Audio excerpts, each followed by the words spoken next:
शेतकरी बांधवांनो, आज आपण आहोत राहू तालुका दौंड येथील एक प्रगतशील शेतकरी शरद सोपान शिंदे यांच्या प्लॉटवरती आपण आता ज्या प्लॉटमध्ये उभे आहोत हा आता खोडवा दिसतोय आपल्याला। याची ऊस तोडणी एक साधारणतः 1 महिन्यापूर्वी 1-1.5 महिन्याच्या अगोदर पूर्ण झालेली आहे। हा टोटल आहे तो 10 एकराचा प्लॉट आहे। तर मागच्या वर्षी आपण संदीप पॅच बायोऑर्गॅनिकचं पूर्ण प्लॉटमध्ये वापरलेलं आहे 10 एकरासाठी। त्याच्यामध्ये बेसल डोस असेल, त्यानंतर तुमचे 2 आळवणे आणि फवारण्या हे पूर्ण या प्लॉटमध्ये वापरलेलं आहे। आणि याचं आज कारखान्याला तुटून एक साधारणतः 1.5 महिना होऊन गेलेला आहे। तर या प्लॉटमध्ये त्यांना सरासरी ॲव्हरेज किती बसलंय आपण त्यांच्याच तोंडून ऐकूया। तुमचं नाव सांगा अगोदर। माझं नाव शरद सोपान शिंदे, नाही का, राहणार राहू तालुका दौंड जिल्हा पुणे। मी संदीप पॅचचं नाही का हे घेतलं, पूर्ण किट घेतलं होतं। त्यानंतर त्यांनी सांगितलं ते बेसल डोस पण टाकले, आळवणी पण केली आणि फवारण्या पण 3 केल्या त्याच्या। तर त्याचं उत्पन्न आणि रिझल्ट इतके चांगले निघले, नाही का, पहिले इथून माग एवढं उत्पन्न कधीच नाही निघलं, चालू वर्षात एवढं निघलं होतं। आज जो प्लॉट आता यावर्षी 10 एकर आपले तुटून गेलं, याची सरासरी किती पडलेली आपली? सरासरी 111चं ॲव्हरेज पडलेलं आहे। म्हणजे सरासरी जर 10 एकराची काढले तर एकरी ॲव्हरेज 110 टनाचं पडलेलं आहे।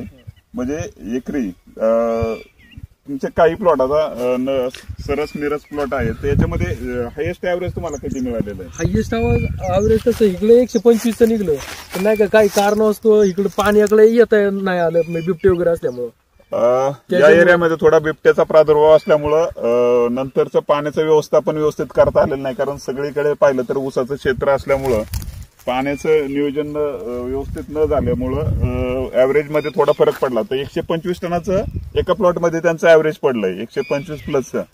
परंतु सरासरी जर काढले तर आज 10 एकराची सरासरी 110 टनाचे, म्हणजे खूप चांगल्या पद्धतीने या प्लॉटमध्ये नियोजन झालेलं होतं आणि त्या पद्धतीने त्यांना ॲव्हरेज मिळालं।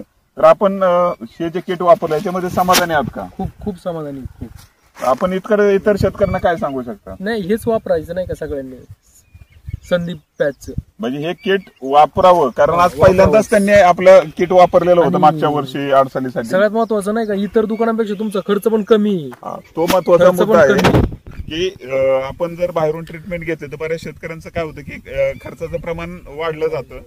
तर याच्यामध्ये काय होतं की तुम्हाला लागेल त्या पद्धतीने योग्य पद्धतीने खताचे डोस असतील किंवा तुम्हाला लागणारे कुठल्या फवारण्या असतील, ड्रेंचिंग असेल, हे त्या पिकाच्या वाढीच्या अवस्थेनुसारच आपण त्यांना सजेस्ट केलेलं असतं।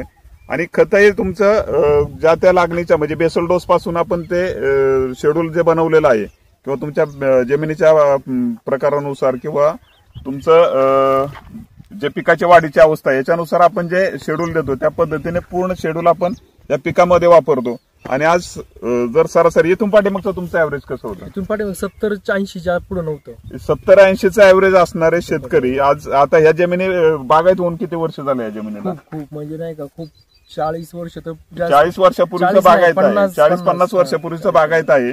लोकांची उत्पादकता घटत चाललेली आहे, म्हणजे उत्पादन कमी होत चाललेलं आहे, परंतु तुमचं आमचं वाढत चाललंय, पण तुमचं उत्पादन वाढलं। याला मेन कारण काय आहे तर हेच तुम्ही दिलेलं नाही का सगळं हे, म्हणजे जे व्यवस्थापन आहे की तुमचं लागवडीपासून असेल, हे पूर्ण व्यवस्थापन जर व्यवस्थित पद्धतीने आपण सगळ्या गोष्टी केल्या तर निश्चित आपलं एकरी उत्पादन वाढलं तरच आपल्याला पुढच्या काळामध्ये आपल्याला उत्पादन वाढल्यानंतरच आपल्याला जे काही नफा मिळणार आहे तो चांगला मिळणार आहे।